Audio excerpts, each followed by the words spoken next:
Georgia. Oh, you stopped it. You stopped it. Oh, I'm sorry. I'm sorry, Patrick. We didn't catch any of that. You ass. You knew this was coming. You knew it was coming. I told you guys I'd be right back. I went to the freaking kitchen to get something to drink, and you start this crap. I hate you. Well, I freaking you hate knew that. You knew the terms of the bet. Yeah. Ain't enough alcohol in the world to save me from tonight, is it? So, welcome to Wrestling Videos, boys and girls. There's my background for tonight, the green screen. By the way, they pinned up, so it's not falling tonight. Famous last words. I'm Patrick, joined as always by Brian and the asshole in the Georgia hat. Guys, how you doing? RJ, go ahead and get it out of the way, you son of a... I have fantastic. Go dogs. Sick 'em. I got 2 words for you. Ass whooping. I'm doing fantastic because I get a front row seat for the chicanery that's going to ensue tonight. So let's be honest. You've had a front row seat for the chicanery for the last 2 weeks. Because last week was fun, too. Yeah, it was. This is true. A little chilly, but so much fun. Oh, Stay God. tuned for Golfing with Egos Volume 2, by the way. It's coming. Part two. Part 2. Part two. So, a lot of good stuff to talk about tonight. A lot of things. Yeah, all of a sudden, boys, there's quite a bit going on in the world of wrestling. Like we go play golf for a week, and all of a sudden, like things are happening. So yeah, finally, it's like the wrestling world decided to just hit the gas all in one shot. And here's the funny thing. We really don't have any G1 to talk about tonight because RJ's not caught up. What can I say? So literally, it's AEW. We're at AEW, NXT, and main roster WWE. And guys, I want to start the show off by talking positively about something that we've never positively talked about yet. We haven't said a kind word about this, and I want to start. Holy crap, Retribution! My God in heaven! In case you missed it, last Monday night on Raw, Retribution comes down to involved in a match between, was it Lashley and no, it was Cedric Alexander and Mustafa Ali, or it might have been MVP and Ali. Somebody from the Hurt Business and Ali. I think it was Cedric. Yeah. Retribution circles the ring. Hurt Business gets in the ring, so it's now all 4 of those guys in the ring. Retribution surrounding the ring. Mustafa Ali slides out of the ring to get in the face of Mace and T-Bar, and then slowly turns around and gives the smirk, and with a very, very evil sound in his voice, pointed at the ring and said, "Get him!" And the ass whooping was on. Mustafa Ali is the freaking leader of Retribution. Okay, Brian, I know you're the teacher, but allow me for just a moment, class, to be the professor and just simply tell you, ladies and gentlemen, this is a perfect example of a graduate level heel turn. Just freaking beautiful. And literally, just like Ali held his hand out, closed his hand like Brian was doing earlier, and the lights went out, that's how quickly Retribution went from joke to serious. Here's the thing, though. I'm going to pump the brakes just a little bit because... Well, real quick, I misspoke. Not serious, interesting. Yes. Continue. the draft is happening tonight and Monday. And I remember last year we made a big thing out of it. Let's do a mock draft and it just kind of, we had fun with it, but the actual draft that happened was a farce. Oh yeah. The only way this retribution angle makes sense now, they cannot be drafted. No. The Fox cannot say, "Ooh, I want retribution on SmackDown." Ooh, No. I want retribution on. No, they have to be separate from all of it because at the end of the day, this collective, whatever you want to call them, has to have a target. Right. On whatever show they decide to make their appearances felt. And I still argue that you can bring back, Ali could come out and cut his first substantial promo and say, I tried to do it another way. I was the hacker and that didn't work. So I decided to get some muscle behind me because I still want that angle tied up. And this is a way to do it. It's a messy way to do it, but it's a way to do it nonetheless. And it also makes it as Ali playing the long game. This has been a carefully crafted plan over the course of multiple months. The hacker angle didn't work. Y'all didn't pay attention to me. Well, now I got my boys and girls with me here, and you're going to pay attention to us because we've gotten the short end of the stick for our whole career. We've been poorly booked. We've been overlooked. We haven't gotten our shots. You've ignored us. You can't ignore us any longer. Something to that effect. Yeah. And I agree with you, and I think that's a perfect way. And I agree with you completely that they cannot move. If they do, they're dead in the water. But I don't think that will happen. I think it's very clear that Retribution intends on getting said retribution by attacking WWE's flagship program. I mean, it makes the most sense. RJ, I know you don't really watch a lot of WWE programming, but what are your thoughts? And I know you've at least seen clips because I know you kind of do it. You follow WWE that way, basically through the videos of social media, which is fine. What are your thoughts on the way they've done this and what they could do moving forward? I think it's been well put together and executed since the beginning, honestly. From what I've seen from the outside, kind of looking in, I love the Mustafa Ali thing. I saw that I saw as just a photo that somebody had posted on social media, and with a caption on the photo of what had happened, and then I actually took it upon myself to seek out the video to see how it had happened because that was so intriguing to me. One thing I have to say is that I think the names are really horrible. They're god awful. The names are terrible. I think they could have done that so much better. There's only one. In saying that they should not move. But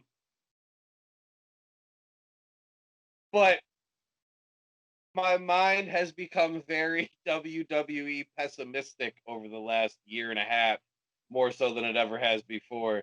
And I 100% expect them to get drafted. See, my whole thing is, and if it were me booking it, there would be no, brand that Retribution would subscribe to. Me either. They would be what the Shield could have been had they decided to just be, I hate using this term, it's going to sound so horrible, but I can't think of anything else, a terrorist group. Yeah. Show up whenever they feel like it. WWE. Yeah. I mean, if Retribution is going to do that, then we can go wherever the bloody hell we want. If we want to go to England and beat the crap out of Imperium, we will do so. And that gives Ali something else to put in the promo, too. I just thought of it. You're all worried about what we're calling ourselves. You spent weeks on social media making fun of the names, and we pulled the wool over your eyes. That's what we wanted you to do. Go ahead and make fun of us. See what happens. Go ahead and underestimate us. See what happens. Go ahead and ignore us again. See what happens. Right. So I mentioned I'm gonna pause real quick. I forgot to do this. RJ, do you have and I'll edit all this together. That way, this part doesn't show up. Do you have something where you can pretend you're looking up something? I have my phone. Okay, we're gonna go into the Ridge Holland thing where he just completely fucked his leg up. Okay. Obviously, I'll make allusions to, RJ probably hasn't seen this, so Brian and I will talk about it. I want you to put your phone into the frame and act like typing, looking it up, and Brian and I will both kind of be like, "Oh shit, RJ, no!" Like, don't look at it. I'll cut to black right there, and then put up text like, YouTube standards and practices would not allow us to show RJ's true reaction to this. So here's an animated reenactment. And then I'm going to splice in Brian from Family Guy and a 30-second long vomit. Where it's just, and it's literally 30 seconds long. I personally think it's fucking hilarious. I want to do it. Yeah, that's very funny. I see. The other day in the chat, you said something about not being good with comedy, and I didn't agree with that. But you are good with comedy, that's for sure. Yeah. I honestly feel like sometimes I'm funny by accident, not like I don't feel like I'm intentionally funny a lot. So, like if I try to make a joke, it usually goes over like a wet fart. I don't know that that's true. Anyway, back in and okay, so let's use the fact that we talked about Retribution going to England to sort of transition to an English wrestler. That would be Ridge Holland. Brian, have you seen it? Yes, I have. And I'm going to bring up a bigger issue with this whole thing. Talk more about what's going on with NXT, but I did see what happened to Ridge Holland. It's a very unfortunate because it's clear that they had big plans for this kid. Dumped Adam Cole over the barrier after the Balor O'Reilly match at TakeOver. It was freaking awesome. If you could give me a little background on him, because again, like a lot of the British guys, I don't know that much about him. Former rugby player, from my understanding, former English national team rugby player. Okay. In rugby was kind of a badass, from my understanding. Left rugby, went into wrestling. For those of you that haven't watched it, don't, unless you're kind of just a sick and demented fool.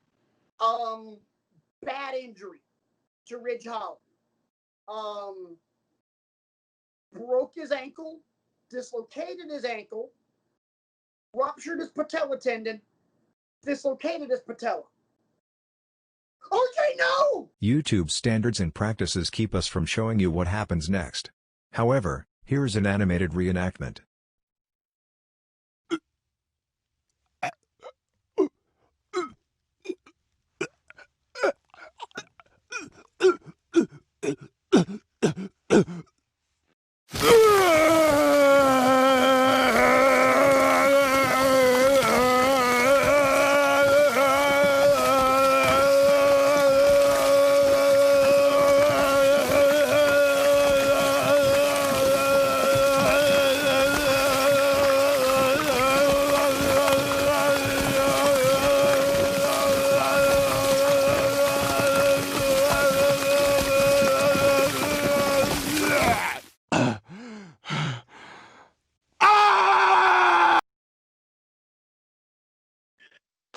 We told you not to. Are you okay? Yeah, drop the phone. It's best for everybody if you just drop the phone. Are you okay? Yeah, I think I'm all right. Yeah. Okay. All right. Yeah. Anyway, girls, if that makes air. Sorry about that. You might want to get a towel. And here's what I'll do, guys. I'll set it up like this. I was all set to come on here tonight and laud NXT for a lot of things. But my enthusiasm is tempered somewhat by the fact that two people walked into TakeOver 31 and put on a sterling match. Oh, God, yes. Both of them left the match worse for wear. Yeah. Finn Balor's jaw is broken, which bothers me. Kyle O'Reilly is all messed up. And then it was clear to me that they had plans for Ridge Holland and Adam Cole, and then he gets himself injured horrifically. And so honestly, I have no idea what's going to happen with the fallout going forward. They're going to have to rewrite. Dude, you can't really get mad at all of that because there's no way. I mean, RJ. I'm not mad. There's no way they could have prevented that. It was just, freakish bullshit happened. I mean, damn, that's up there in the terms of like combat sports injuries with Sid and Anderson Silva, and in the grand scheme of things, also include Kevin Ware from Louisville basketball. Yeah. Oh, those are kind of like your holy moments. I will back up a little bit though. I will give NXT some credit. RJ, what'd you say? I was watching, like, I saw all of those live. Like, I was watching those events. Yeah. All three. Me too. Yeah. Me too. That's so injury, man. Oh, my God. So gross. RJ, of those other events, other than the one you just witnessed, how many barf in your mouth? Once. Which one? Silva. Mine was Sid. Mine was Sid. Mine was Kevin Ware. I was watching that one live too. I mean, the Sid one I've seen enough to it's fine. Anderson Silva I never saw, but the Kevin Ware one I was in shock. Oh yeah. So I mean that's and I don't wish that on anyone. I mean, because you can never plan for it. You can never, But what I was about to say was, I give NXT mad props for redesigning the Performance Center. I think the nod to the Capital Wrestling Corporation, very well done. And the way that they've incorporated a small live crowd back into the venue now, along with the video screens a la Thunderdome. And then the lighting treatment makes it look like a smoky arena in the 70s or something like that. I thought that was really well done. And I thought everybody showed out on, TakeOver. But when I got to that Kyle O'Reilly Finn Balor match, I was exhausted after the end of that. Oh God! I mean, because those two, and it was Kyle O'Reilly is a revelation to me now, because he didn't get to show things like that when he's tagging with Bobby Fish or tagging with Roderick Strong.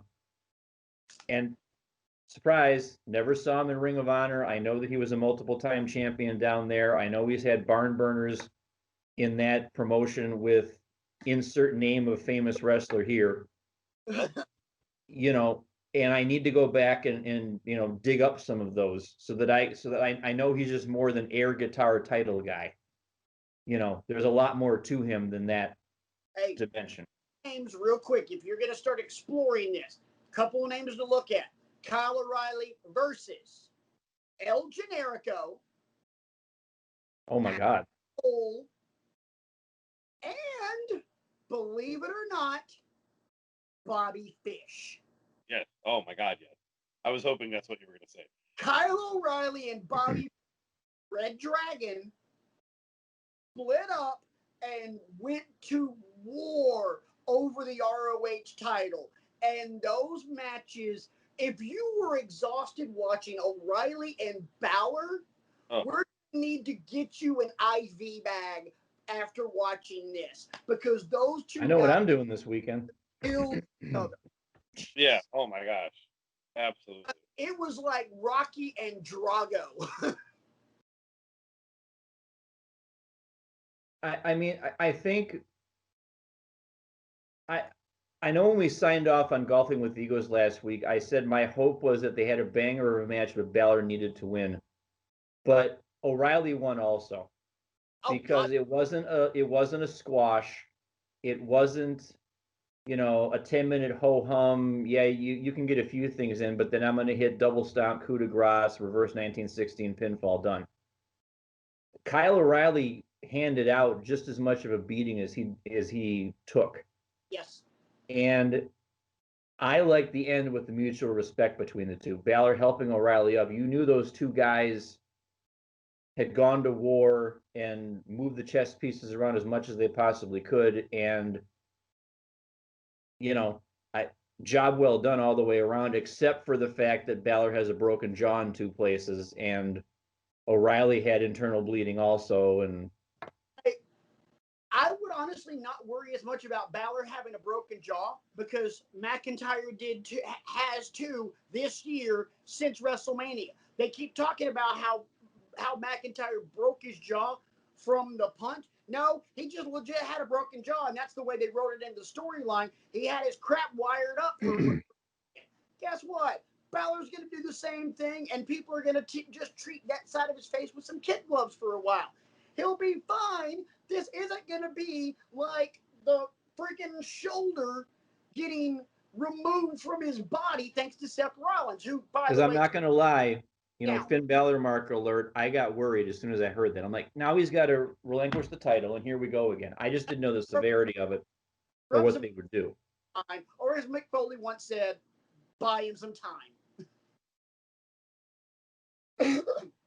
All right, so let's get away from WWE and let's talk about something that I think we're all really, really excited to talk about.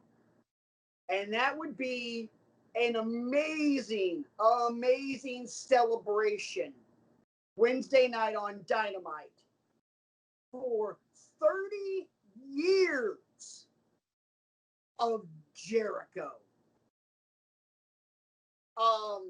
First off, the celebration of Jericho I can't believe I'm going to say this because I'm about to lower one of my favorite segments in all of WWE history.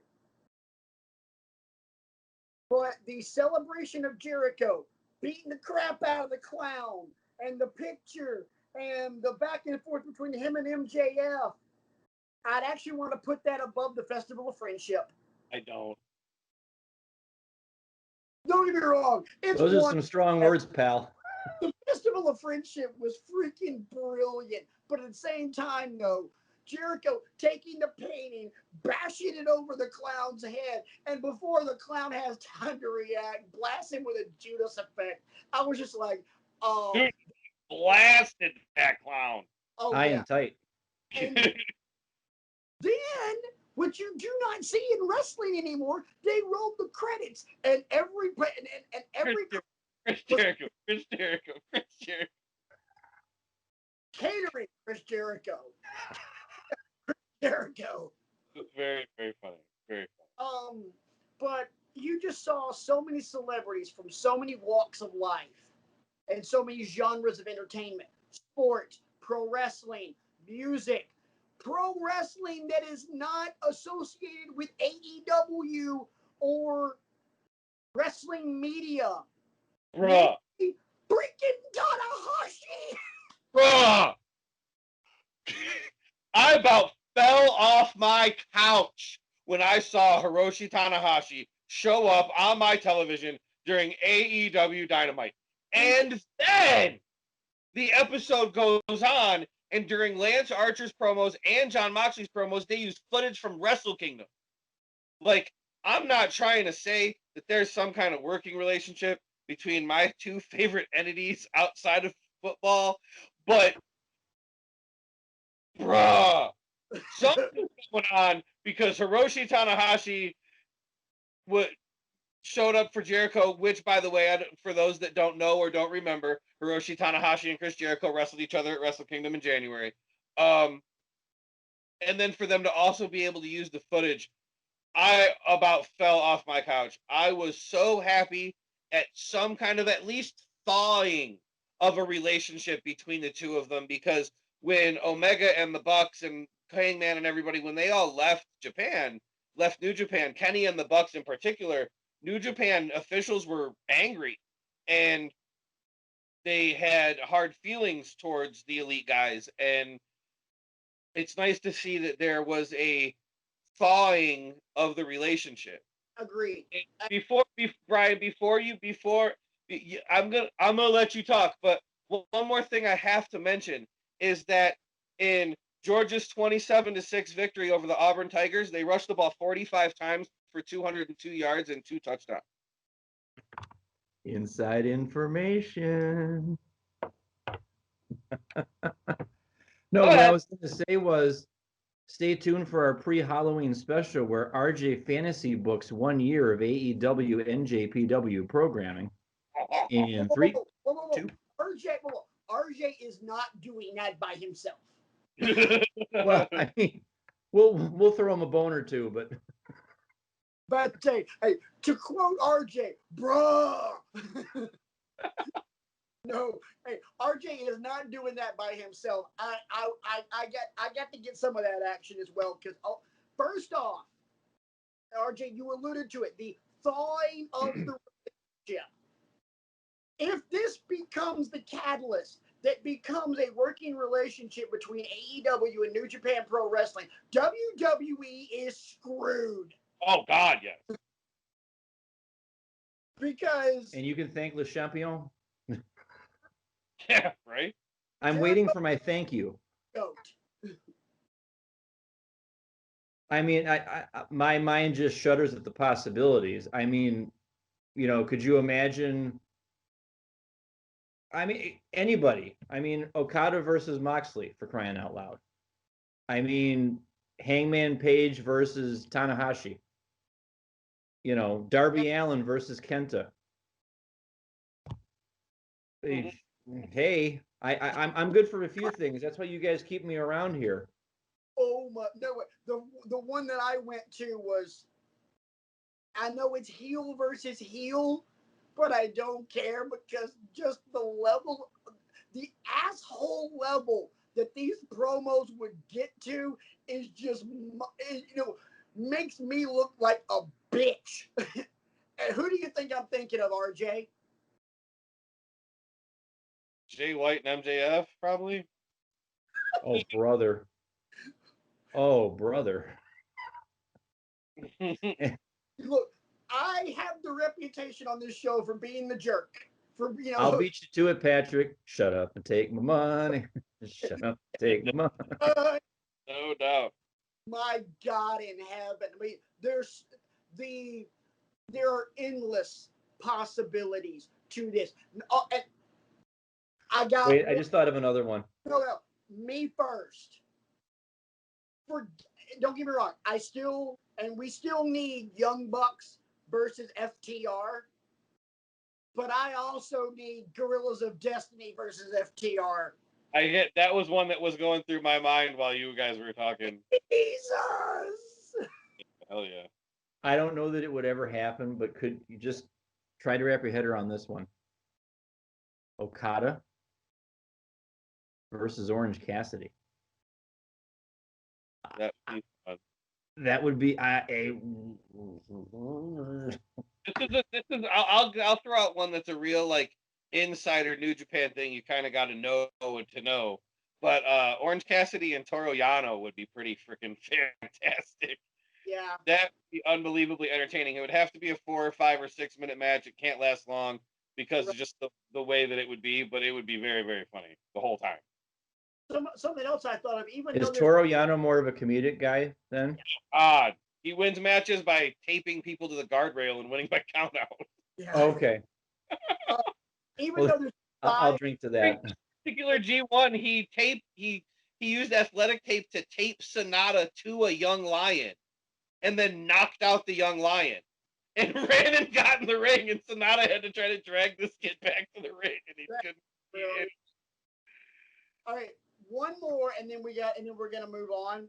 and I know there's a size discrepancy here, but just the sheer level of ow, ow, ow when it comes to just strikes. You're not gonna. Please give me Kenta versus Luchasaurus. I thought you were gonna say Minoru Suzuki versus Marco Stunt. No. Give me Suzuki versus Luchasaurus. Hey-o. Give me Minoru Suzuki versus Luchasaurus. God. Ribs will be broken. God. So anyway, getting back to the 30 years of Jericho. We have done a very these guys have done a very deep dive on the career and the legacy of Chris Jericho in our very first GOAT discussion that they did last year while I was out of town. Awesome episode.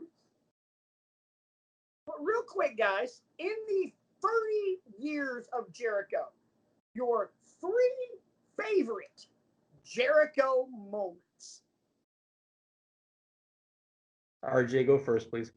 Okay. In no particular order. Right. No particular order. I will say the Festival of Friendship. Particularly if I'm picking a specific moment from the Festival of Friendship, it would be the way his face changed after he realized it was the List of KO. I would say his debut in WWF, without a doubt. And I would say probably when he won the AEW championship. Brian? Or would you like for me to go? Because I can do mine. No, I got it. The debate with Orange Cassidy was awesome because I think that was the first time that I got wise to Orange. You know, where did that answer come from? You know, you just made the list because I quote it all the time. I even did it tonight because there was a customer at work that kind of ticked me off, and when they left, I found a retractable pen in the print department and just cut a promo on the guy after they left because there was nobody else in the store. And my 2 coworkers were like doubled over on the floor laughing. Their faces were beat red.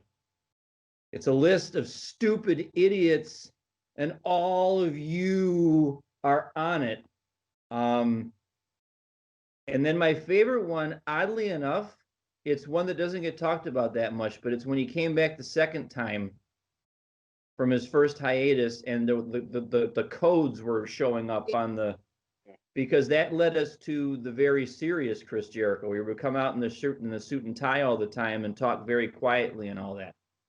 That might be my favorite iteration of his character because he was getting really serious about things and not the crazy hair and the rocker poses and stuff like that. He brought it in here and it was effective.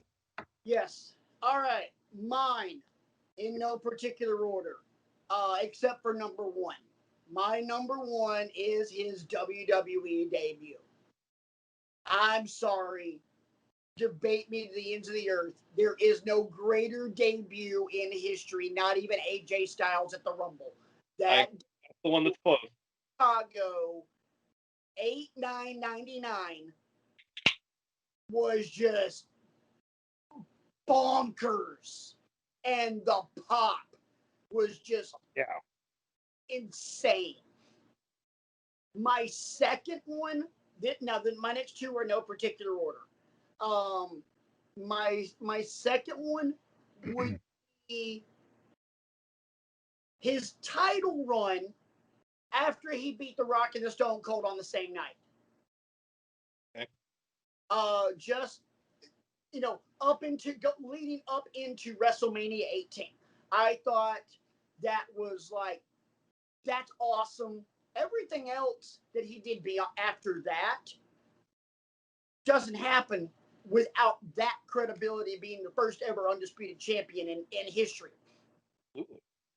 And my other one is the list. It is the list of 1,004 holds. Hold number 1, Armbar. Yes, that was fantastic. That's number 4. If we were doing 4 for me, it's that for sure. That was, for me, I always liked watching Jericho. And, I'm holding the sign up, as the conspiracy victim when he lost the Cruiserweight title and stuff like that. I'm like, all right, Jericho's kind of funny. He's really good in the ring. I like him.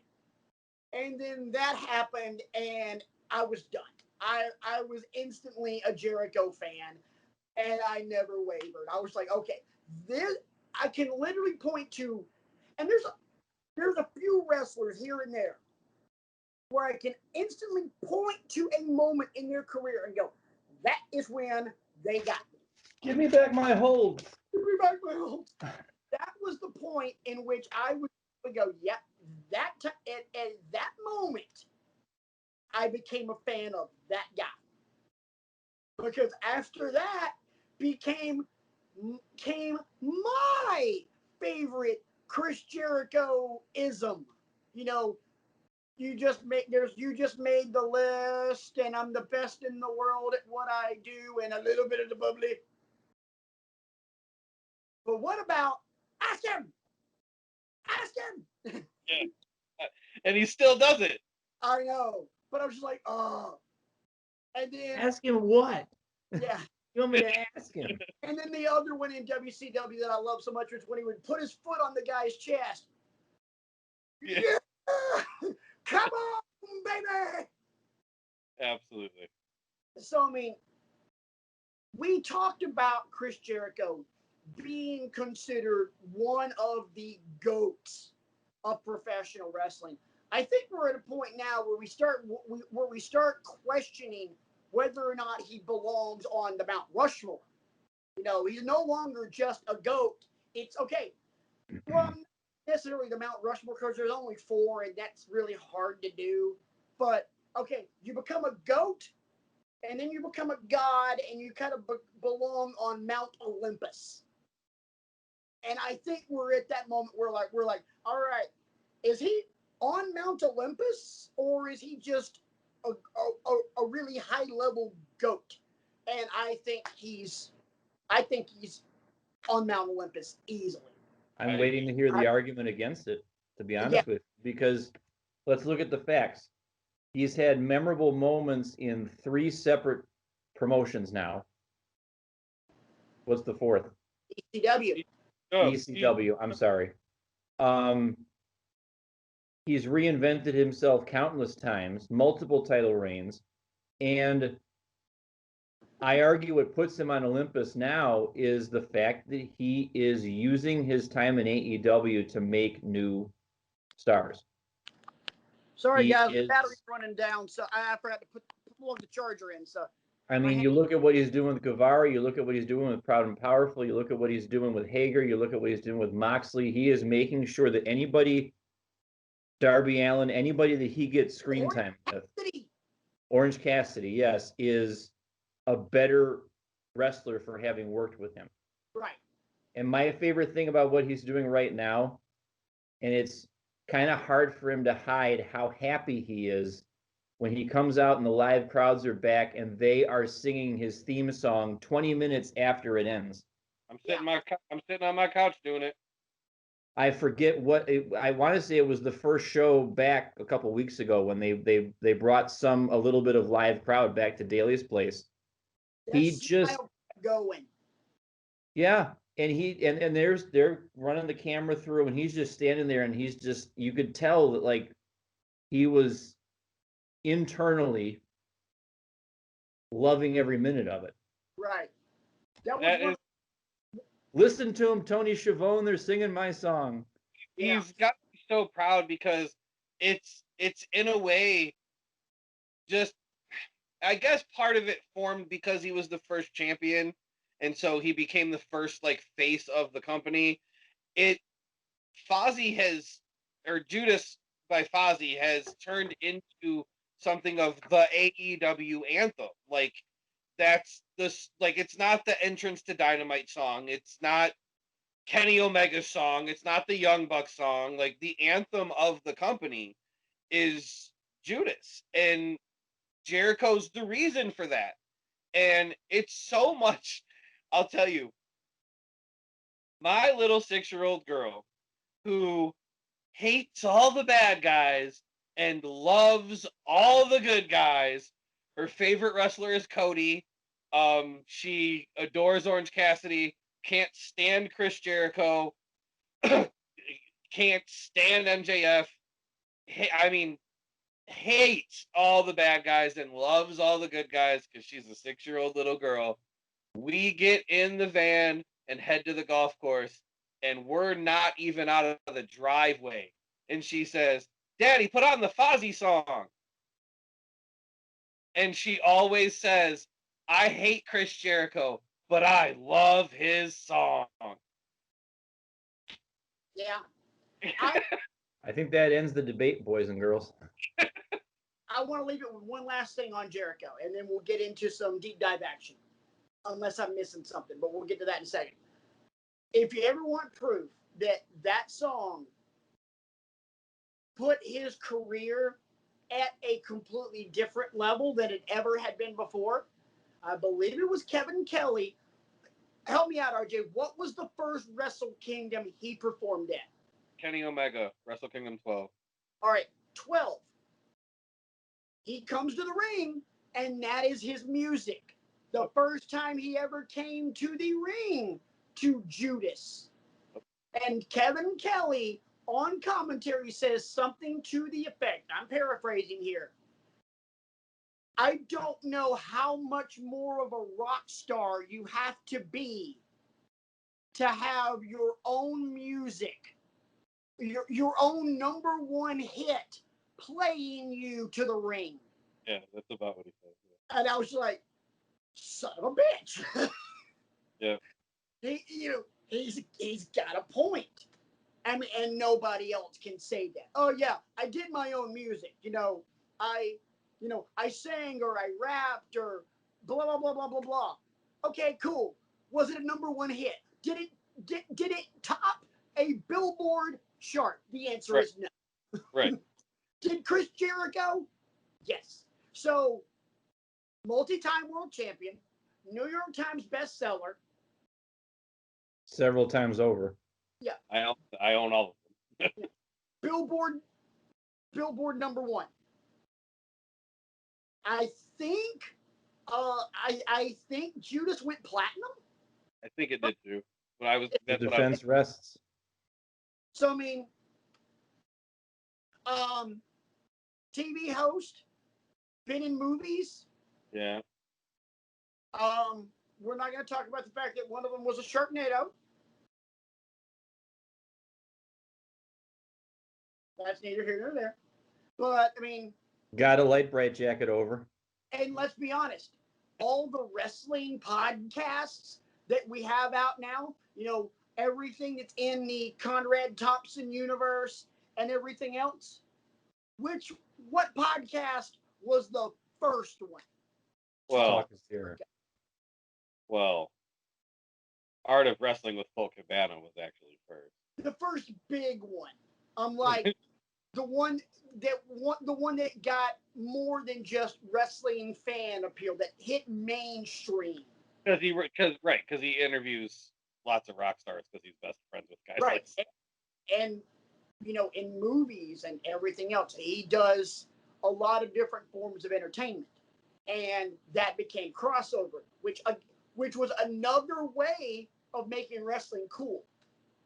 I play fantasy football with a guy that's been a guest on that show. Oh yeah, the guy from Pro Wrestling Teams. Ryan Barkin, yeah. Yeah, I would wait. We're getting to the point where we're waiting for you to work that in now. I'm just saying. That's kind of like I was there. You mentioned Talk is Jericho, and then that got me thinking about all my favorite episodes, and one of them's the one with Ryan Barkin, and then I remembered that I play fantasy football with him, and I still kind of mark out about that and think it's really cool. So yeah, play fantasy football with the guy that owns Pro Wrestling Tees. You've met him, you shook his hand, mainly because you spent a shitload of money with him. and walked out of Double or Nothing together, chatting, and yeah. Yeah. I said I still remember the end of that conversation. It was Moxley had just you guys remember Double or Nothing in Vegas. Right. Like Moxley had just shown up and threw Kenny off the poker chips. And yeah, all that had just happened, and we were all leaving Double or Nothing.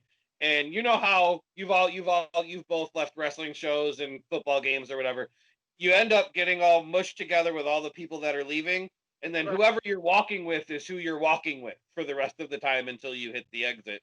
Right. And it just so happened that the person that I got mushed together next to was Ryan Barkin, and we BS'd a little, and he said he asked me my name, and I told him. He said he remembered me from the Facebook page, and I said, so with that Moxley debut, how long till you guys put out a shirt? And he looked at me and said, check your phone. And I pulled my phone out of my pocket and had a notification. Ryan Barkin has posted on the Pro Wrestling Tees VIP page, and I clicked it, and it was a link to buy Moxley's new shirt. We have top men working on it right now. How long did we get that Moxley shirt, Ryan? Check your phone. It was so funny. It's Check still your phone, funny. Sucker.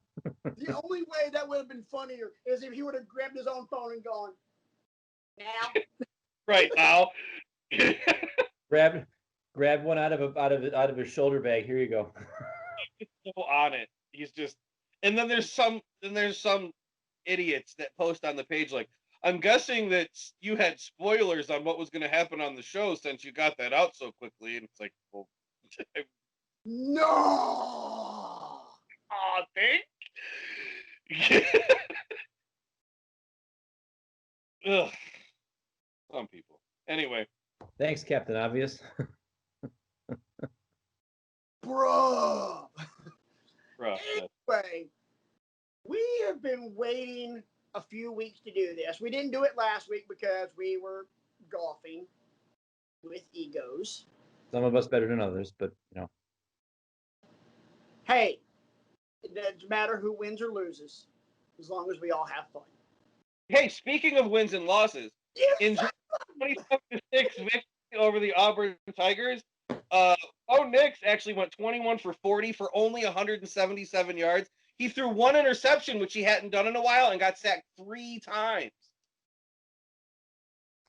You can't get incisive analysis of a Georgia-Auburn game like this anywhere else, folks. That's why you tune into Wrestling with Egos. I'm well aware of what Bo Nix did.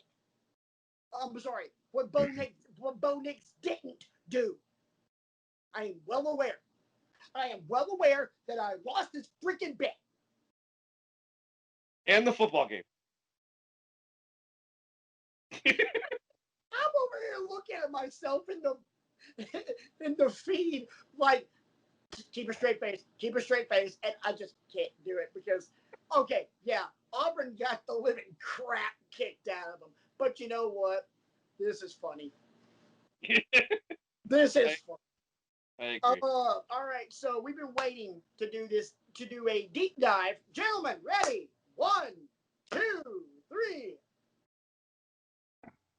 Into WWE No Mercy 1999, probably the second best thing to ever have the words WWE No Mercy attached to it. The best thing would be WWE No Mercy 64. Absolutely. The greatest wrestling video game of all time. Disagree? At me. Greatest video game of all time. I'm sure. I know you don't agree, but I think that it is. No, not the greatest video game of all time. I've got a couple on my PS4 that probably go, hey. I mean, I do too, but I just don't listen to them. One of my video games looks at you and just simply says, boy. So my mission in picking No Mercy for the deep dive was to come up with a deep dive that would be a lot more palatable than Starrcade 97, which admittedly is a low bar to clear. I'm happy that I cleared that bar. Barely. Somewhat. Now, barely. Oh, yeah, okay. Real quick, my first thoughts on No Mercy. It is a tale of two pay-per-views. Because the first half of his pay-per-view is hot garbage. Oh my gosh. Hey, the first half of this pay-per-view is, in fact, Buff Bagwell and Lex Luger getting 16 minutes.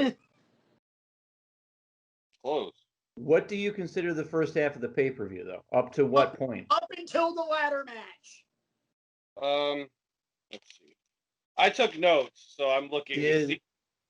Now, did Chyna and Jarrett happen before the ladder match or after the ladder match? After, okay. Because I've got some surprising things to say about that match. But you're right, a lot of the fluff at the beginning, I mean, Moolah winning the women's championship, I mean, come on now. Oh, get me started on that one. Oh, so, the good housekeeping matches before the ladder match. It was before? Okay. Anyway. Hey, I didn't set my computer up, so Brian, why don't you go ahead and set the table on this while I kind of grab my computer and we'll kind of look at everything? Looking back on it now, it's been a couple of weeks since I did my deep dive on this. I remember this event being a lot better from start to finish than it actually was. I will stipulate that a lot of the matches are throwaways. But what this pay-per-view does have that Starrcade 97 did not have, and I'm not going to do the obvious things about match results that actually make sense, but it had a crowd that was invested. Cleveland crowds are always invested. Very much so. I dare you to find me a Cleveland crowd that isn't invested. And the matches that you expect to go 5 minutes, go 5 minutes. The matches that you expect to be long are long. You know, and there's a lot of important things that go down. A lot of important business goes down during this pay-per-view, which the obvious one, of course, is the Hardys versus Edge and Christian. But when we start talking about Chyna and Jeff Jarrett, I will argue strongly that it put Chyna on the map as a singles competitor. You know, say what you will about Jarrett, and, you know, he was leaving the company because of the contract situation, all that kind of stuff. It's clear that, you know, on his way out, he did Chyna a favor by putting her over the way he did in this match, because the intergender stuff is tricky, you know, and we could spend a whole show talking about intergender wrestling and is it good, is it bad, you know, how should you do it and stuff like that. But when you have somebody who had the physical traits that Chyna did, she could clearly acquit herself against the men, you know, about as well as anybody. And it was believable. I mean, when you see a guy and a girl wrestle each other, there's certain paths you don't want to go down. And I think we all know what those are. But if they're two athletically gifted people, which, make no mistake about it, say what you will about Jeff Jarrett. Jeff Jarrett was athletically gifted at this point. He could sell moves, he could give out moves and stuff like that. And Chyna was, you know, limited, yes, but I argue that this was a very important spot for her to be in because it kind of launched her singles career. Let's be honest with Jeff Jarrett. Jeff Jarrett gets pissed on a lot because of his own nepotism from TNA. And also the fact that he thought he was the draw in the later years of WCW. Jeff Jarrett never was in his career a slouch. Right. Jeff Jarrett could freaking go. He was not the A guy, but he was always. I can probably use both hands to count how many bad matches I ever saw Jeff Jarrett have. And I watched a lot of Jeff Jarrett matches. So let's go ahead and get into this match by match, and we're going to go chronologically through the length of the card. And it starts with Midian with Viscera and the Godfather. Yeah. Here's the bad part, RJ. 7 minutes and 30 seconds of this crap. I know, but I was actually not. That wasn't how long it went. Wasn't too bad. All right. 411 Mania gave this 1/4 star. Here's. Yeah. I have 2 takeaways from this. The interaction between Midian and Godfather at the very beginning, because at this point, Godfather was like, you either take the hose or I'm going to whoop your ass. Right. That was the whole shtick with the hose. I don't have any farm animals for you. Right. You don't like hose, so I'm just going to beat your ass. I was like, all right, I get it. And I remember the context because Midian asked on Monday Night Raw previously, you got any farm animals? Right. And he actually asked if they were dead. Look, people forget that. Yeah. The match itself was not good. Dennis Knight was never good. I'm sorry. Pick your iteration. He was never. No. But there's one thing about this, and it wasn't in the ring, that is from. I guess I had kind of tuned out and became desensitized to it. And as I watch Attitude Era programming now, I really find myself starting to dislike it more and more. 2 words for you. Do you know what those 2 words are going to be, RJ? I do, I think. Jerry Lawler. Ding! Okay, yeah. Oh my God. I have tons of negative Jerry Lawler on this notepad. And feel free to get every last one of them. I would The love things he was allowed to get away with saying. I mean, just bad. Tone deaf. I don't care what they're allowing you to say. Maybe your conscience should just say, I'm not going to say this. Here's one that says, JR doesn't suck at this point, but Lawler is unlistenable. Yes.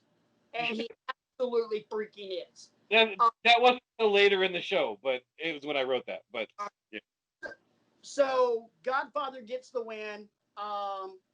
It really during his entrance, like it's crazy. Like I always knew, obviously I always knew, but it like during his entrance today with my kids my 4 children in the living room watching Peppa Pig, 3 of them watching Peppa Pig, 1 of them playing a video game, and I'm sitting over here on the dining room table on a laptop watching a pimp and hose walk to the ring. Like it really hit me today. Dude was a pimp. Like that was his gimmick, was he was a pimp. Like I knew that, but like it really hit me today when I was in the same room with my kids watching him walk to the ring. Right. So that was literally the only note I wrote about this match was he's a pimp in all capital letters. Yeah. I thought you were going to say the look up it. She's like, Daddy, who are those girls with him? Those are his sisters, sweetheart. Those are his sisters. I'll tell you later. Yeah. I'll tell you when you're, and by later, I mean when you're much older. Before we get to the next match, I made notes on this. The video package leading up to the main event, which is for this pay-per-view, is Austin and Triple H for the title. They're showing the whole the deal with the rattlesnake biting Triple H on the face. Triple H kind of suckering Austin in, dropping him in the locker room, pulling the little fake snake bite thing off his face and everything else. I want you to go back and look at that. And look at that particular scene. Do either one of you know where I'm going with this? I do, because you said it in the last show. The trash can has the BJCC. Yeah. You were there. At that show. Yes. I was because that was a SmackDown. I was there. I actually went back and watched the SmackDown. I am right next to because you remember the SmackDown said at that point, the Titantron was that oval off to the right of the ramp. I'm right next to the freaking oval. I stand up and do this. At some point, I believe it was a tag match. The Rock was on one side and Billy Gunn was on the other. And I stood up and did this. And I was Shocker, like, ladies and gentlemen, Patrick or RJ was at an event that Brian wasn't at. That's wonderful. That's the end game of this show now. Is Brian, you just try to drop in things about wrestling events that you were at that I wasn't at. And you know what? That's fine. Brian, there was no chance you were going to be at this event because it was in Birmingham, Alabama. Doesn't matter at this point. Does it really matter where the events are that I'm not at? No, I'm not there. All right. Anyway, moving right along. Ivory loses the WWF Women's Championship to 137-year-old Fabulous Moolah. Here's the best thing about this match. Seconds. Here's the best thing about this match. The bumps that Mae Young took. Mae Young. I was hoping that's what you were going to say. I wrote Mae Young a bumping machine on my notebook. Yes. And she got up after every single one of them, and she's back looking for more. And I'm like, okay, I get this is the purpose you're serving, but it tells me what a tough person Mae was. No. You stopped yourself short. Bully Ray said it best. That is the toughest old broad I ever met in my life. Right. I remember that quote. This match shows you what a farce the women's division was at this point. This is way before. And don't get me wrong. At this point in time, their champion is Ivory, and Lisa Morelli was never bad in the ring. Right. I mean, Ivory was good. Full disclosure, I actually watched this particular match. This is the only match on the whole pay-per-view. I actually watched this particular match in 2 times fast forward. But I watched it. It was just, it went by quicker than it normally would. I'll bet Mae Young's bumps are more spectacular in 2 times. There were a couple times that Mae Young bumped off the apron that I actually paused and went back and watched the bump happen and then went back to the fast forwarding. And the first one was the worst. I'm like, how did you get up from that? No. I almost missed the whole apron.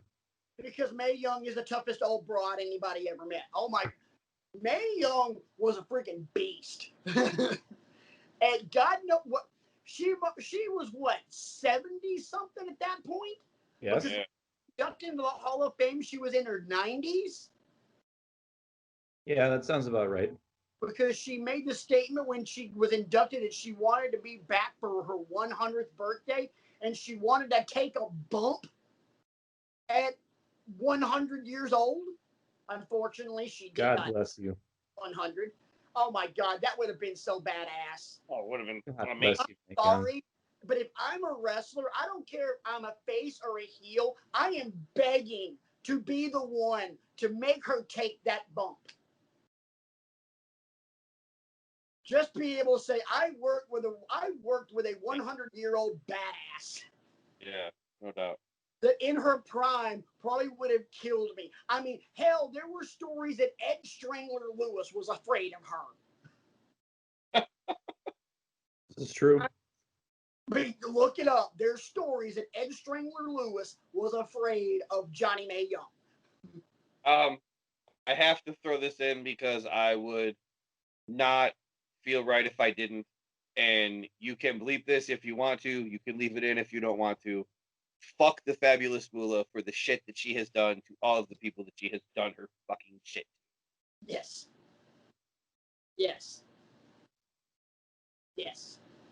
That Beyond that Dark Side of the Ring episode of hers, you talk about an indictment. Dark Side of the Ring did 2 things in terms of it truly indicting people. Number 1, the people that killed Bruiser Brody, yeah. And 2, Fabulous Moolah. Just did nothing but paint them in a god-awful light. Those are the only 2 episodes of that show I've made my wife watch.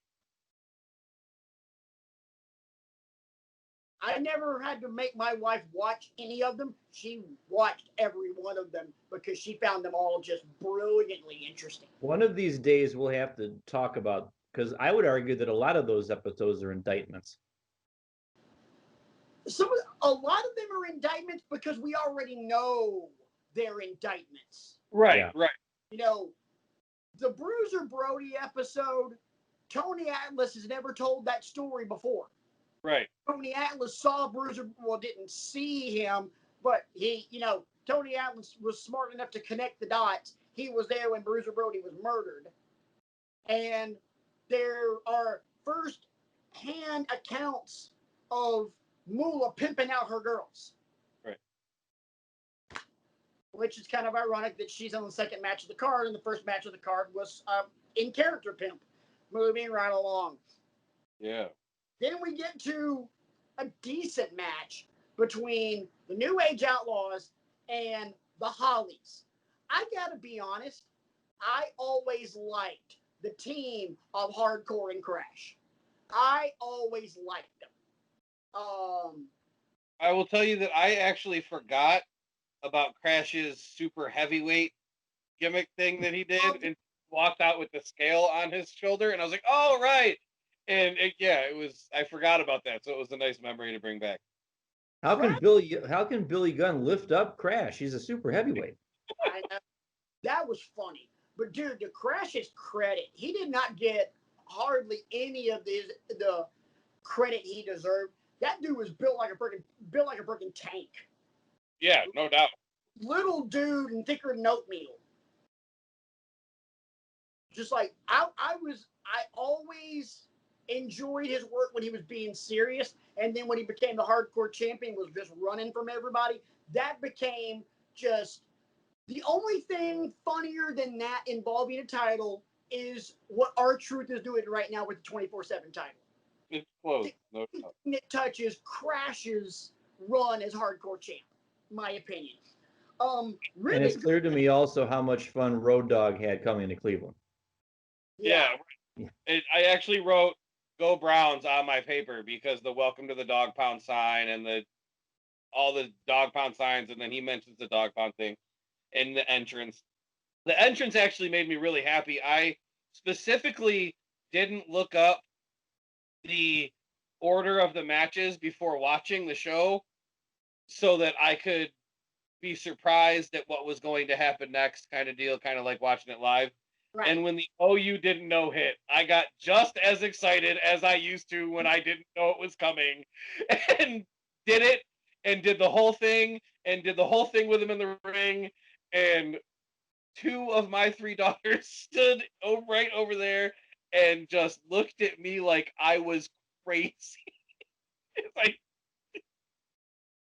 to be completely honest, during the Attitude Era, that might have been the coolest entrance. Oh, no doubt. I would probably have to say the coolest entrances at that point in time were that and the Brood. Yes, for sure. The Edge and Christian Gangrel Brood. Oh, Not yeah. the Brood. You should have just looked at them, RJ, and said what I say to the Lovebird every time I do the drum beat in the middle of In the Air Tonight.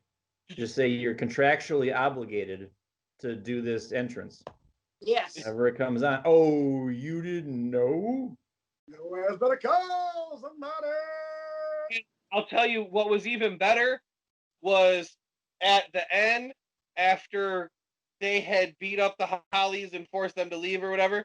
And and the music played and the crowd did it, and Road Dogg did the call thing, and it was so cool. Yeah, very cool. Smacked himself on the butt and then did the so over. It was so. Man, that's awesome. 411 Mania gives us 2.5 stars. Outlaws retain. I'm sorry. This was not a tag team title match. No, supposed to be. Remember? The Hollies beat the Outlaws by DQ. Kind of. Which is my biggest pet peeve with this match that I hate. Oh yeah, because I remember now because the Hollies brought in a chair. Holly put the chair in. And did the Famouser, and right. Was it Hardcore that went face first onto it, or was it Crash? Crash took the Famouser onto the chair. Hardcore slid the chair into the ring, and then because Billy Gunn did the Famouser on the chair, the New Age Outlaws got disqualified. So you can fill in the B8 on your WWF Attitude Era bingo card. We have a horrible finish. What a shock. Then we get the promo, and then the Intercontinental title match. It is a good housekeeping match between Jeff Jarrett defending against China. Here's what I have. This is my first problem. I'm going to say this problem, and then I have to go to the bathroom, and then I'll let you guys go for a few minutes. The Hollies and the Outlaws got 10 and a half minutes. This match got 8 minutes and 25 seconds. This should have gotten more than the match beforehand. A crap load more. And don't get me wrong, I thought this was a pretty damn good match, and I'll talk about it in a minute. What do you guys think? Well, I've already explained my thoughts about it. RJ, what were your thoughts about this match and what it did for both people involved? I've never disliked this match. I disliked the finish, the way that they did the finish. I disliked, but I never disliked anything about the match really ever. One thing that I did notice pre-match was as Jeff Jarrett was coming to the ring, Jerry Lawler was catcalling the woman that he would marry the following year. Yes. Which I thought was pretty funny. China I love the music that China used for this match that was also Triple H's music, the My Time theme. It's just so good. There were a couple spots that stood out to me that weren't spectacular. The whole match was put together rather well. It made China look really good. Yes, it did. But there was one moment in particular that I had to write, well, two moments really, outside of the finish. I wrote down the finish that, Jericho uses the belt, and then it's a non-household item, so Teddy Long restarts the match. And then China wins, which is whatever, another convoluted finish. Please tell me what I think to say. What? RJ, you said Jericho. You meant to say Jarrett. Oh, yeah, Jarrett. All right. Yeah. Going where I think you're going with this. What? I don't know. There's two moments that bother me in the match, and one of them is that there's a moment where Jeff Jarrett does an Irish whip to the corner, and China rolls over the top rope the way you would if you took a really powerful Irish whip. And the Irish whip that Jeff Jarrett gives her is one of the worst, weakest Irish whips I have ever seen in my life, in any way, shape, or form ever. And the China's ensuing flip over the top is just as bad. The whole thing was horrible. So in the last match, we marked off the B7 on our WWF Attitude Era bingo card for the horrible finish. In this match, we can mark off the the I-11 or I-22. We'll say I-22. The I-22 on our WWF bingo card, because this is a no disqualification match that had a rope break. So we'll go ahead and mark off the I on our bingo card, because holy crap, are you kidding me? Right. You did not mention the part that I thought you were going to mention, that back then it just flew under the radar. But in this era, looking at this, going back and looking at this match, knowing what we know now and the movements that we've had and the way that equality is sought for so much in this world, Jeff Jarrett hit China with a fish. Yes, he did. I forgot all about that. On commentary, they made jokes about smelling fish. Exactly. Back then, kind of like, RJ, you were talking about, you realize while watching with the kids, you're like, oh my God, the Godfather is actually a pimp. I watched this back, was like, He hit her with a fish. I Yeah. smell, making those comments, and I'm like, oh. Yeah.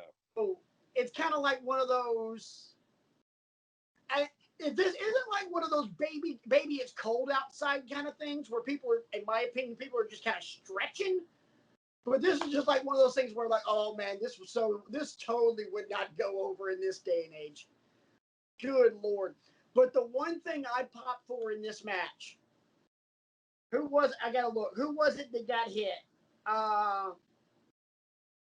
Chyna, I think it's Chyna hits Jeff Jarrett with the kitchen sink.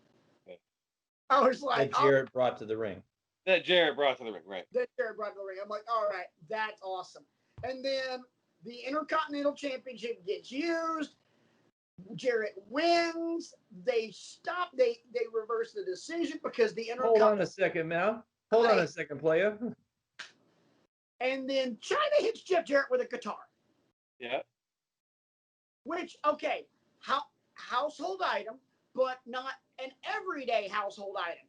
Right. Let's find out real quick. Yes or no? Brian, do you have a guitar in your house? No. RJ, do you have a guitar in your house? I don't, but you know what I do have? What? Championship belts. Right. So So do I. So, three of us.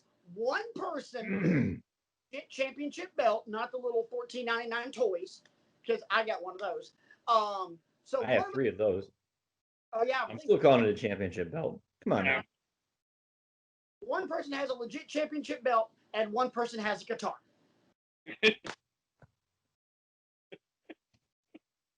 So suspension of disbelief, folks. Metal champion Jeff Jarrett. Right. I'm just like, oh my God. 411 Mania gives it 2.5 stars. I would probably agree with that. I mean, it was good, but it wasn't like, I mean, it was a good payoff for that angle. My argument here has always been this is a match that kind of launched Chyna into a different role.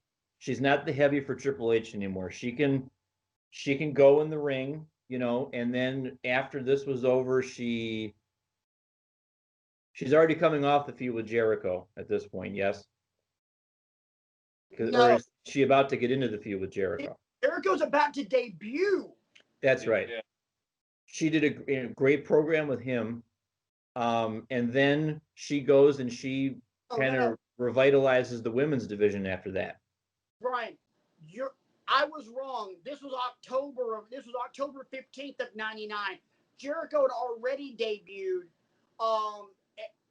Jericho just got out of his program with Road Dogg. Yes. So she's about to get into that program with Jericho where they are co-Intercontinental champions. Yes. Standing in the ring is Chyna, the Intercontinental champion, and that makes me sick. Well, let's go ahead and get into the next match. It is The Rock and the British Bulldog, which on paper you would think this match should kick ass. I would not think. Kick ass. It was rough. Yes. I'll go ahead and get it out. You expect the Rock Mark to say that. Yeah. 411 Mania gives this 1.25 stars. The Rock doesn't wear the tag title belt to the ring. Right. And this is 7 minutes and 21 seconds. And this match, I honestly would say, might be one of the crappiest matches The Rock ever had. My God, it felt so much longer than that. Are you kidding me? Yeah, 7:21. Ugh. The lead up to the match was good, like the dog poop. I can't stand the dog poop thing. But the rivalry between the two of them, The Rock is so good that he can make anything really like palatable. In the lead up to this match is one of my all-time favorite Rock moments that they showed in the vignette leading up to the match. The 1, 2, if the Rock counts to 3 or not, is one of my favorite all-time Rock moments forever. With that being said, the fact that this match was touted by JR beforehand as the winner gets a shot at the WWF Championship, which I understand that's what it was supposed to be. The British Bulldog, I might make people angry. The British Bulldog being in the main event picture is a joke. At this point anyway. At any point in my mind, I never thought that he was that good. He's unbelievably bland and boring. He has zero personality whatsoever. He's only a decent wrestler who's marginally better than the mid-carders he should be wrestling and making look good. He should be nowhere near the world champion. He should be nowhere near a guy who's about to challenge for the world championship. I just never saw it. I've never seen it. I think him being involved with a guy like The Rock is awful. You know, I could agree with you on that one.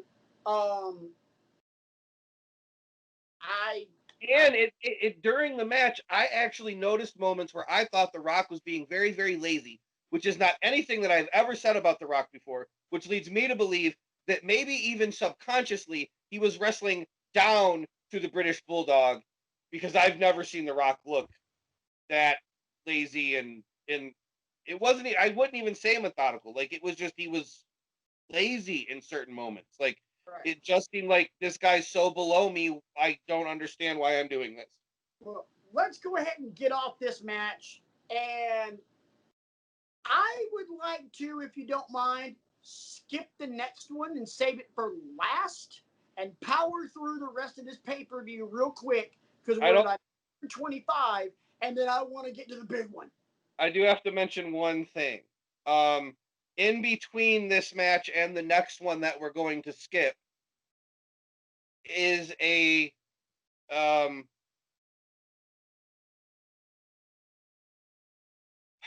little backstage segment. Oh God, I forgot about that. Climbing the ladder, and we can mark off the N on the Jerry Lawler is a pervert part of our WWF Attitude Era bingo card, because he was at his perverted best, worst zenith. He was top level creepy pervert. Can you see it, Jerry? Oh God. It's just so bad. It's so bad. Yeah. It was bad then, and it looks even worse now. It's just so terrible. So we skipped the best match on the card because we're going to save it for last, because this isn't just the best match on the card. It's the best match of 1999 and maybe one of the greatest matches of all time. Next we get Mankind and Val Venus, 9 minutes and 18 seconds. Val Venus beats Mankind with, RJ, I'll let you say it, the testicular claw.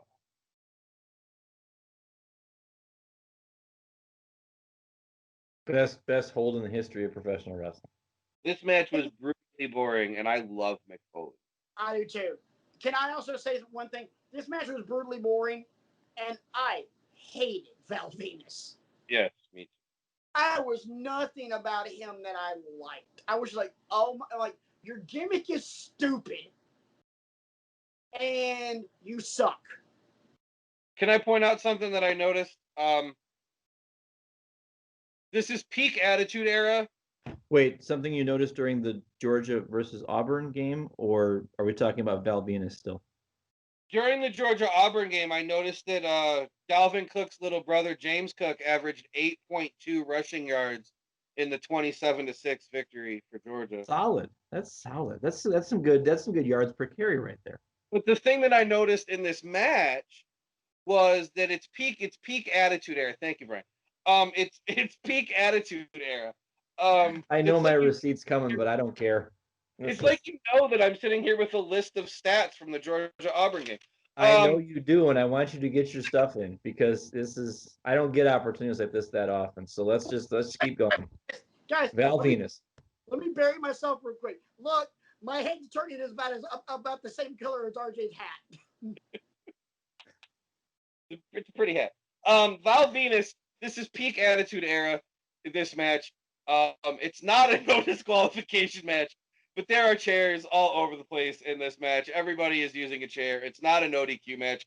One thing that I did notice, which is fine, it's peak Attitude Era, I get it, but Val Venus uses a chair on Mick Foley multiple times, hits him with this chair that in a normal wrestling match should cause a disqualification. Immediately hits Mankind with the chair and immediately rolls in and out of the ring to break the count. He knows the rules. He's got to, he doesn't want to get counted out. Yeah, like it's just so peak Attitude Era. Good on him. And then I guess we can mark off the G on the bingo card because there you go with the G49. Using weapons in the not no DQ match. Oh, another moment that I noticed in this match. Actually, I forgot until I just read it right here. I'm glad I made this note. Jerry Lawler made a joke about having spoke to women who have seen Mick Foley naked and what they said, and then later in the match started to tell the same joke again, but caught himself and just shut up. Jerry Lawler, you are no Bobby Heenan. Shut up. Can we please get off this match and move on to another one? Well, guys, we got to be careful because RJ is about to get bingo here. He just needs one more letter, and I don't want him to win this pot. I got a feeling we're going to get there, and we're going to get there with 069. Oh boy, I went there. There's some Attitude Era for you. Hey-o. Match, which this made no sense. You had the Acolytes and X-Pac and Kane, 2 tag teams, and it's a 4 corners match. 10 minutes and 15 seconds, and somehow, Sean Waltman, X-Pac, gets the victory over the first ever African-American WCW World Heavyweight Champion, the longest reigning champion in SmackDown history, and the mayor of Knox County, Tennessee. Swerves, bro. What the hell? And this guy was the afterthought of DX. Yeah. This match sucked. Yeah. I hated it. Anybody have anything to say about it, or can we move on to an? This was about the point when I was watching the event where I realized I know I was hot and heavy for this pay-per-view, but there's a lot more clunkers than hits. There's 2 matches on this pay-per-view that are really good. And the reason that we look at this pay-per-view and go, this pay-per-view was awesome, is because of the last match we're going to talk about, which was industry-changing. No doubt. Before we move on to the match on the... No, I'm not doing it again. Not yet, anyway. Before we move on to the last match on the show, but the second to last match we're going to talk about, as a local, I would be remiss if I did not mention that we get a little tiny backstage segment after this match, after X-Pac wins, we get a little tiny backstage segment showing The Rock getting medical attention because Triple H attacked him with the sledgehammer earlier when he challenged, and Jerry the King Lawler, shocking, right? We're going to say another negative thing about Jerry the King Lawler, mentions that The Rock is stupid for not going to seek medical attention because had mentioned earlier that The Rock refused to go to the hospital. He refused medical attention.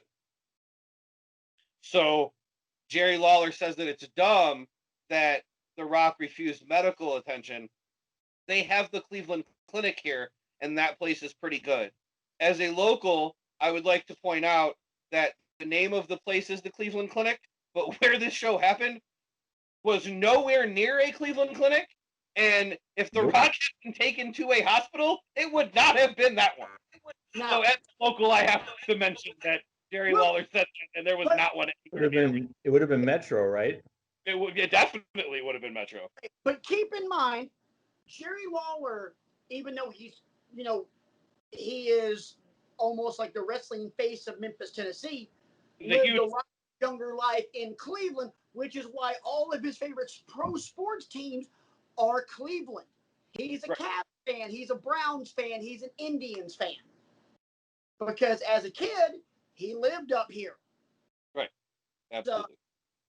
So we get to the championship match. It is Triple H defending against Steve Austin in a no DQ match. And this match was good. As you would expect. Also, RJ, I don't know if we can officially do it, if you'll officially allow me to do this on your bingo card, but I'd like to throw a submission in there for, like, we'll say 072. You can scratch this one off if you had somebody backdrop Steve Austin onto the floor while Austin was attempting a pile driver. On to what was my O on my bingo card, the Spanish announce table.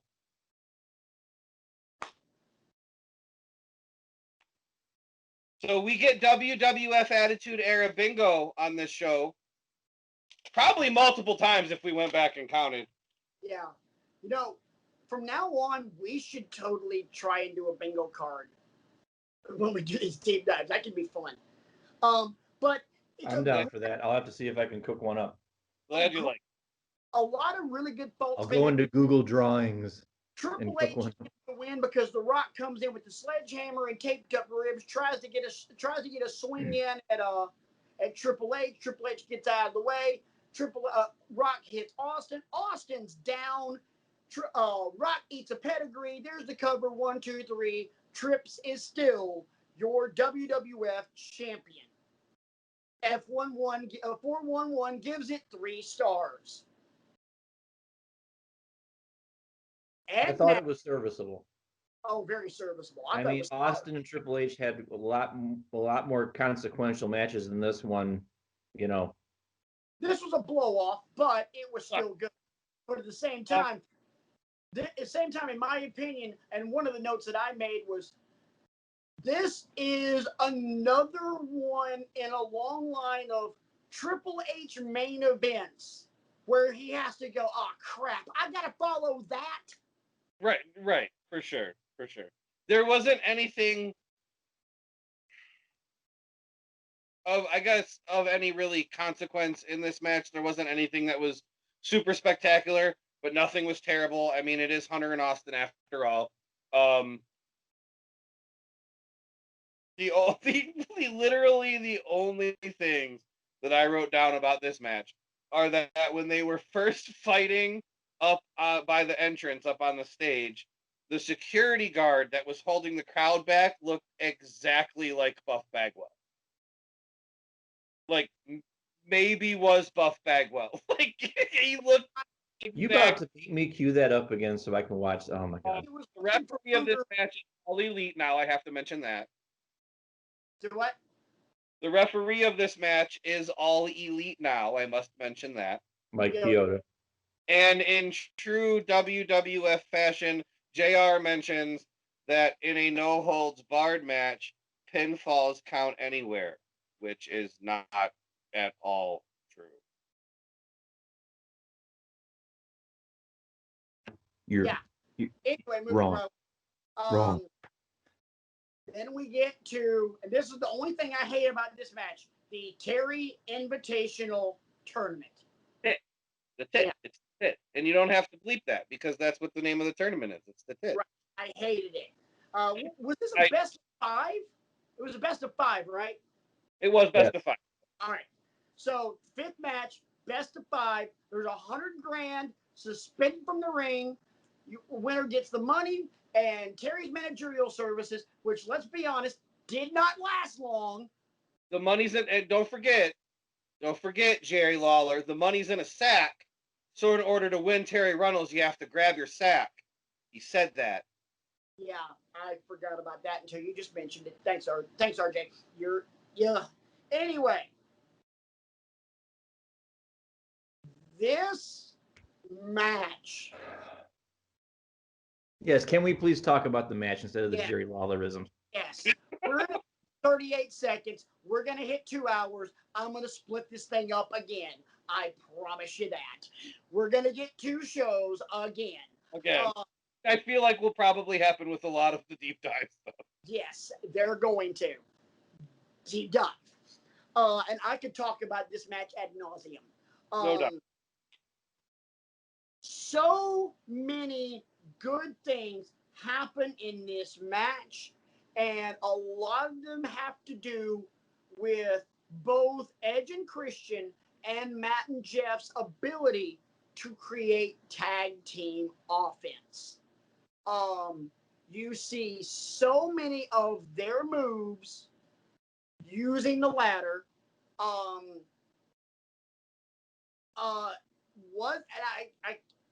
I'm sorry, but at some point, a lot of these ladder matches kind of start running together. And it's been a couple of weeks since I've seen this. Is this the match where Edge gets sandwiched inside the ladder and one of the Hardy Boys just keeps closing? I love that spot.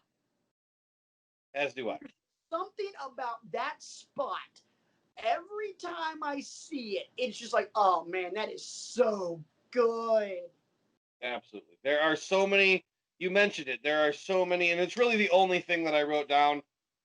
It doesn't seem this match doesn't seem as crazy now as it did 21 years ago, because they invented and innovated so many things in this one match that at least one move that was used in this match has been used in every ladder match since it. With one exception. And thank God for this one exception.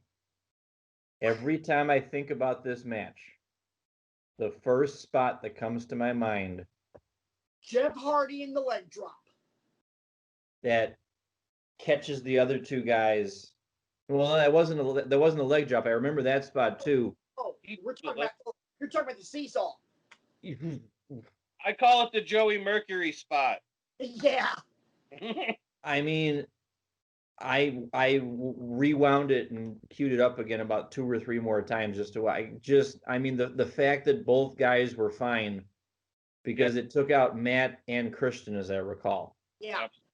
Edge was smart. I mean, the amount what I take from this match is the amount of trust that those 4 guys had to have with each other. Yeah. They had to have sat for weeks and talked about it leading up to it. And let's think about it. Let's kind of play it out in our minds. Let's talk about what we want to do. And then I trust you. Yes, I trust you also. And we're just going to go out and get the job done. Right. So, all right. The one thing before we get toward deeper into the match, the one thing every time I watch this, it always goes through my mind. How did Jeff Hardy not shove his spine through his skull with that leg drop? Yeah.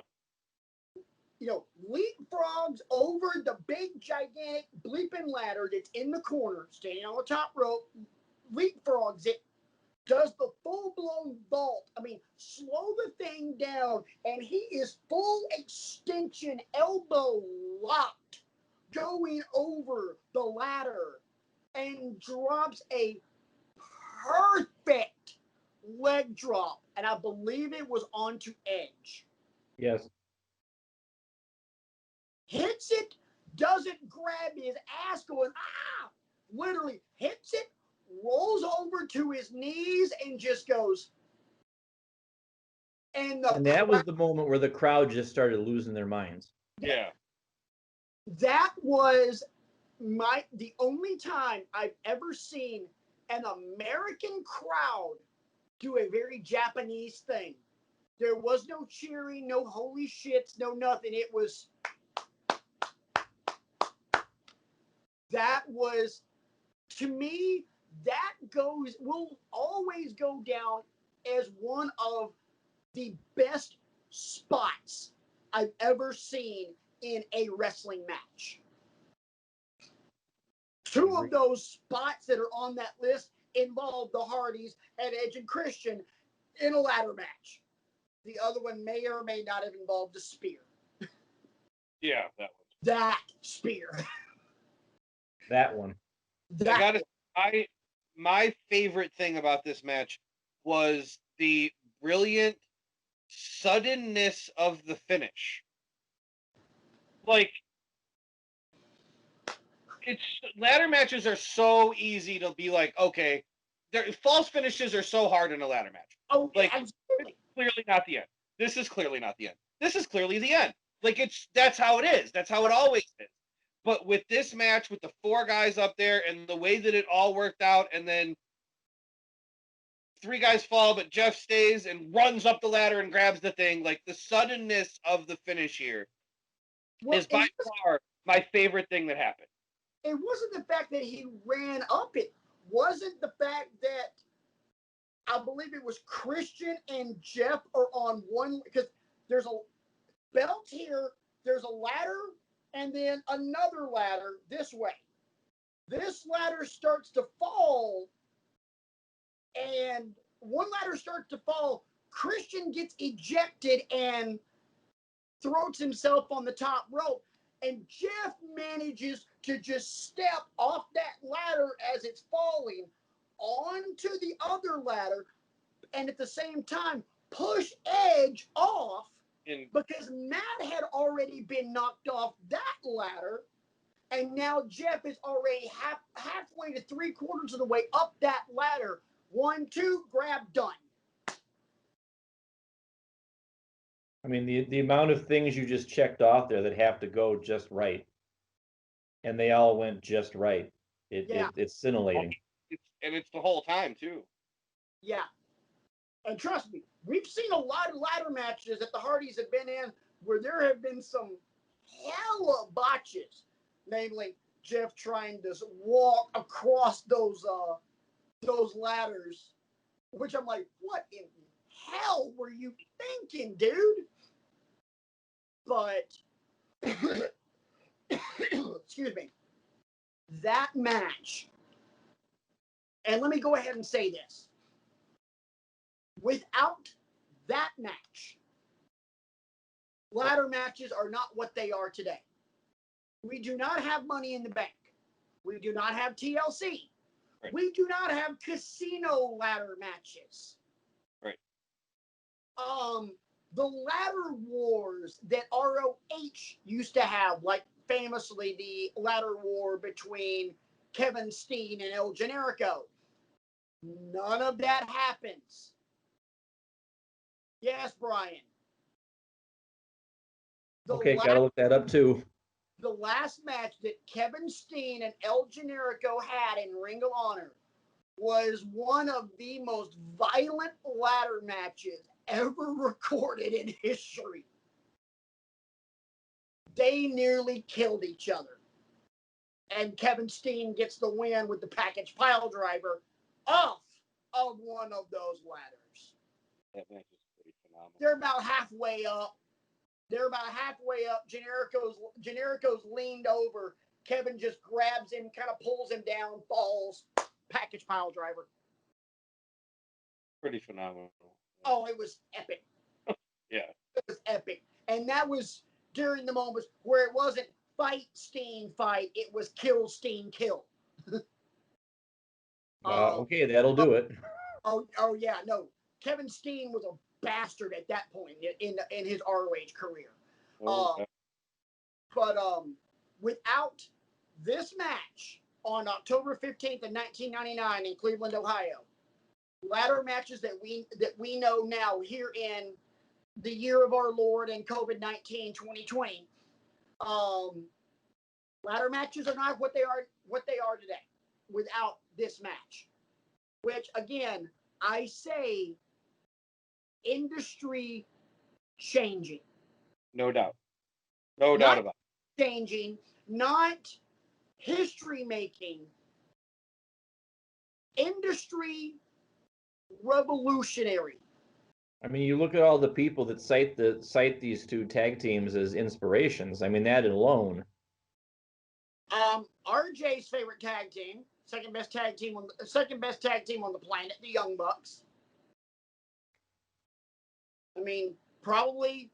I mean, hell, every major tag team in wrestling today cites one of three tag teams as an influence. Hardys, Edge and Christian, Dudleys. Everybody. Yep.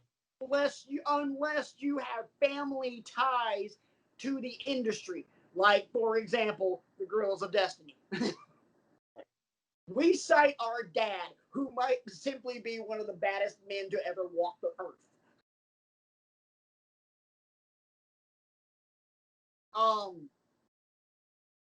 411 Mania gave this 4.5 stars. I could not find what Meltzer gave this. Huh. I would guess it would be somewhere along the 4.5 star mark. I wonder. Dave Meltzer gives this 31 stars. Just kidding. No, he didn't. No, it happened in Tokyo Dome. This didn't happen in Tokyo Dome. It didn't get above 5. But number one, I will say this is the greatest ladder match of all time. Because every other ladder match that we've had didn't have a quick finish where it was just bang, bang. Everything else had drama. Climb the ladder, climb the ladder, climb the ladder. Somebody runs up, knocks them off. And then there's the slow pull down. This happened fast. This was abrupt. This was awesome. I loved it. I found it. It's 4.5. Okay, well, he's wrong too. Yeah, I agree. 5. Before we wrap up and conclude and move on to our next deep dive, anybody have any final thoughts? In Georgia's 27-6 victory over the Auburn Tigers, Auburn ran the ball 22 times for only 39 yards. That's not going to get the job done. Well aware of that one. Go ahead and cross that one off the list. Can I throw in a stat about the Auburn-Georgia game? Hell, I don't even remember the score. 27-6? Yeah. 27-6. In Georgia's 27-6 victory over the Auburn Tigers last Saturday, the day we filmed Golfing with Egos, I went to bed before halftime. I did not have a problem with it. So you didn't see Kieran Jackson grab 9 catches for 147 yards. You didn't see all of that. No, I did not. You didn't see Stetson Bennett, who was our 5th string quarterback in spring practices, go 17 for 28 for 240 yards. That was 8.6 yards per catch, and it was he threw a touchdown too, but no picks though. In Georgia's 27-6 victory over the Auburn Tigers.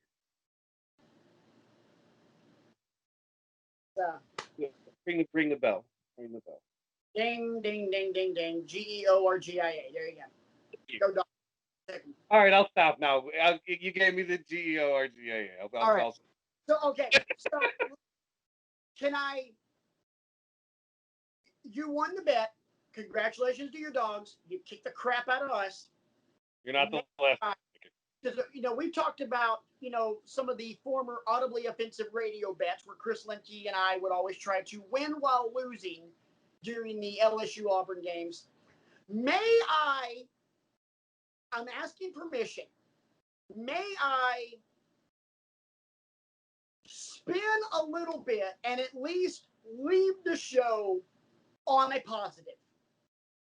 Of course. 3, 2, 1.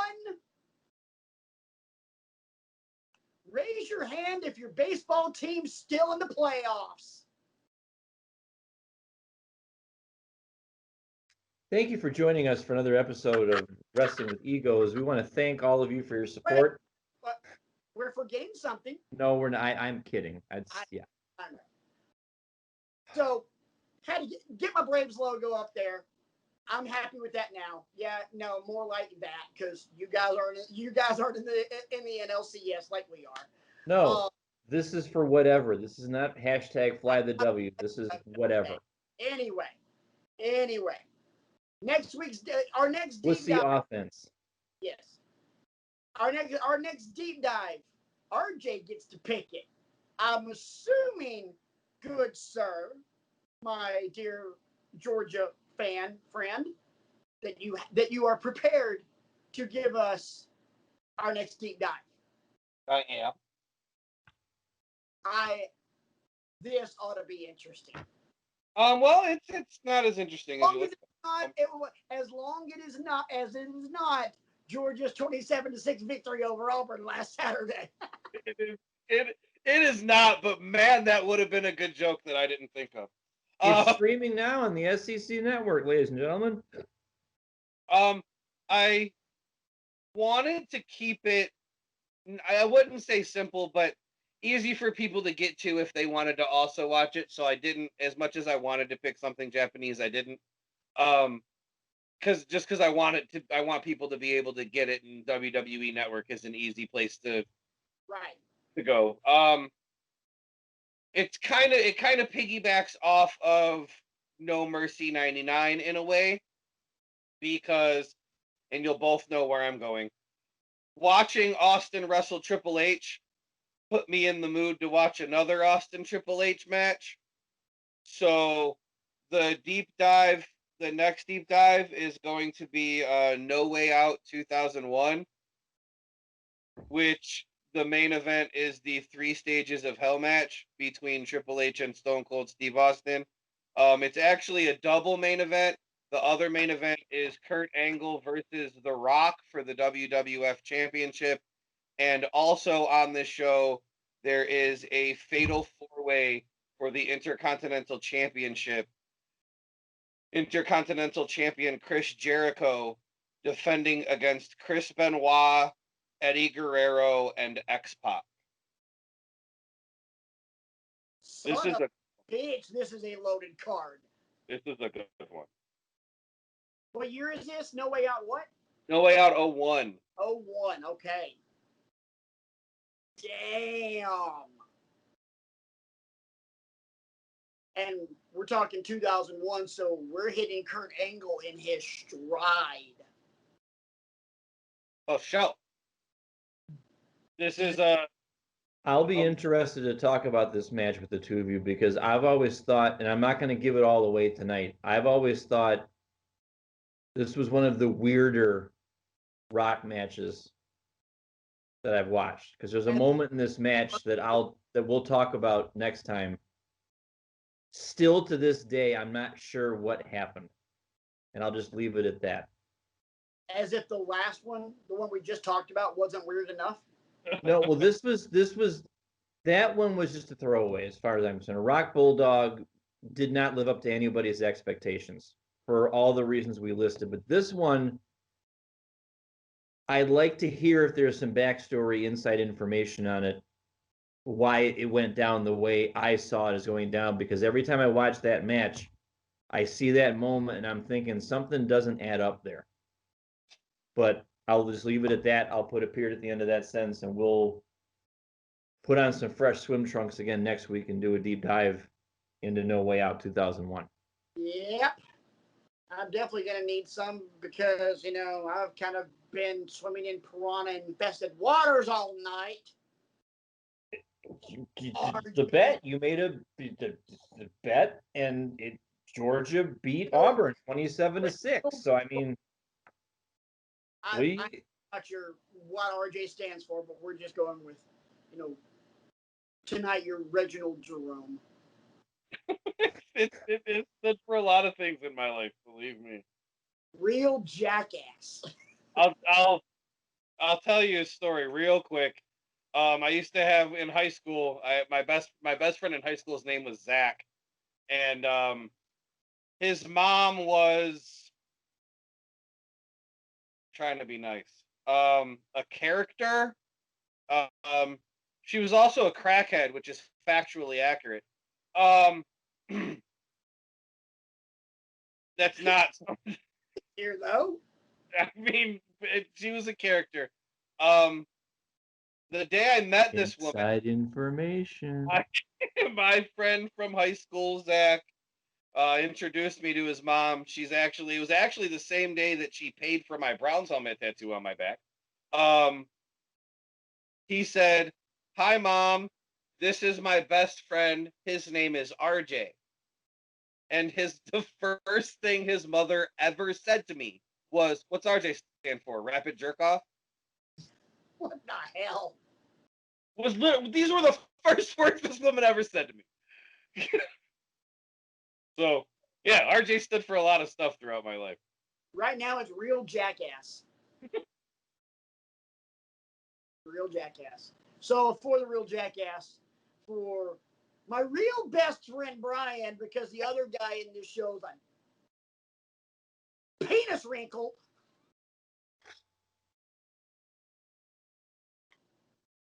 My name's Patrick. This has been Wrestling with Egos. Thank God that I have a Braves logo behind me now, because I was really getting hives from having that damn logo on your hat behind me. Note to self, don't bet RJ again. He gets brutal. Yeah. All right, cool. Nice Anyway, embroidery. all kidding aside, thanks for joining us. Don't forget to like, subscribe, share. Check us out on Twitter, the Google repository. You guys have seen all that stuff there. Don't forget. Also, if you like what you're seeing, comments down below. Tell RJ how much he was either funny tonight or not. How much you felt pity for me or not. Because you probably didn't. Because you're all assholes, just like us. And that's why we love you. Yeah. Let's be honest here, boys and girls. So, for Brian, for the Georgia fan, I'm Patrick. My Auburn Tigers got the dog crap kicked out of them. And, hey, at least we're playing Arkansas this week. Well, actually, the way we played last week, God only knows. So until we see you guys again, where we deep dive onto No Way Out 2001 and talk about the rest of everything going on in the world of professional wrestling, this has been Wrestling with Egos. And that's our story. And we're sticking to it.